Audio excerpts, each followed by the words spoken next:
नमस्कार मित्रांनो, मराठी क्राईम स्टोरीमध्ये आपलं स्वागत आहे। ही धक्कादायक घटना सोनपूर येथील आहे। या ठिकाणी संजय सिंह आपली पत्नी व 2 मुलांसह राहत असे। संजय सिंह हा 42 वर्षाचा सरकारी ऑफिसमध्ये क्लर्क होता। तो 10 वर्षापासून त्या ऑफिसमध्ये काम करत होता। त्याचे लग्न झाले होते आणि त्याला 2 मुले देखील होती। घरात कसलीही कमी नव्हती। त्याचं ऑफिस सोनपूरमध्ये होतं। त्या ऑफिसमध्ये एक नवीन मुलगी जॉईन झाली। तिचे नाव राधा शर्मा, वय 28 वर्ष। राधा ही दिसायला खूप सुंदर होती, बोलकी आणि ती अविवाहित तरुणी होती। संजय सिंह हा सिनियर क्लर्क असल्यामुळे त्याच्या हाताखाली ती काम करू लागली। आता ते दोघे दिवसभर सोबत ऑफिसमध्ये असायचे। जेवणही सोबत करायचे। लंच ब्रेक, कॉफी, चाय ह्या सगळ्या गोष्टी सोबतच करत असत। त्यामुळे दोघेही दिवसभर सोबत असायचे।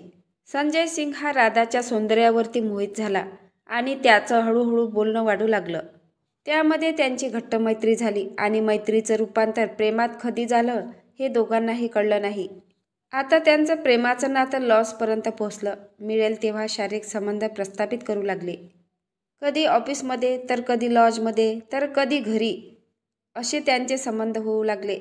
अशातच राधाच्या मनामध्ये एक युक्ती सुचली। तिला वाटलं, हा खूप पैशावाला माणूस आहे। तिने एक योजना आखली। तिने एकदा हिडन कॅमेऱ्याने दोघांच्या संबंधाचे व्हिडिओ आणि फोटो शूट केले आणि दोघांच्या संबंधाचे फोटो आणि व्हिडिओ आल्यानंतर तिने त्याला ब्लॅकमेल करायला सुरुवात केली। तू जर मला पैसे दिले नाही तर तुझ्या बायकोला आणि ऑफिसमध्ये सगळ्यांना हे व्हिडिओ आणि फोटो दाखवेल।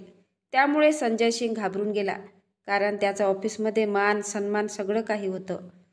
त्याचबरोबर आपल्या पत्नीला हे सर्व प्रकरण माहीत झालं तर आपला संसार बर्बाद होईल, या भीतीने संजय सिंहने राधाला 50,000 रुपये दिले आणि राधाला सांगितले, हे सगळं फोटो आणि व्हिडिओ डिलीट करून टाक। राधानं ठीक आहे म्हटलं, पण राधाने फोटो व्हिडिओ डिलीट केले नाही, पण मात्र संजय सिंहकडून आणखी पैसे मागायला सुरुवात केली। आता हळूहळू अनेक वेळा पैसे मागून राधाने तब्बल 1.5 लाख रुपये उकळले होते आणि आता संजय सिंह राधामुळे वैतागून गेला होता। संजयने या सर्व प्रकरणातून मार्ग काढण्याचा विचार केला। त्याने एक भयंकर प्लॅन केला।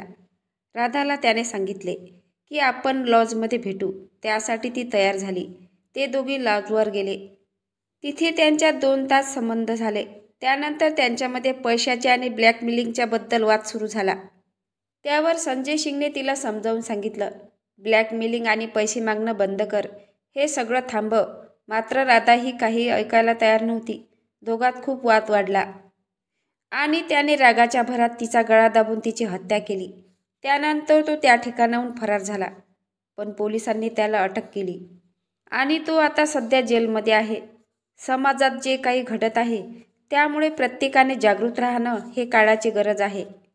संजय सिंहला बायको आणि मुली होत्या। एक चांगली सरकारी नोकरी होती। छानसं घर होतं। घरात काही कमी नव्हती। सगळं काही व्यवस्थित होतं।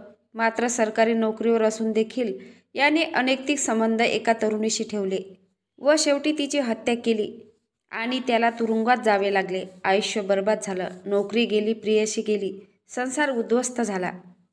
या घटनेबद्दल तुम्हाला काय वाटते नक्की कमेंट बॉक्समध्ये सांगा। नवीन असाल तर चॅनलला सबस्क्राईब करा, लाईक करा। भेटूया पुढल्या व्हिडिओत। जय महाराष्ट्र।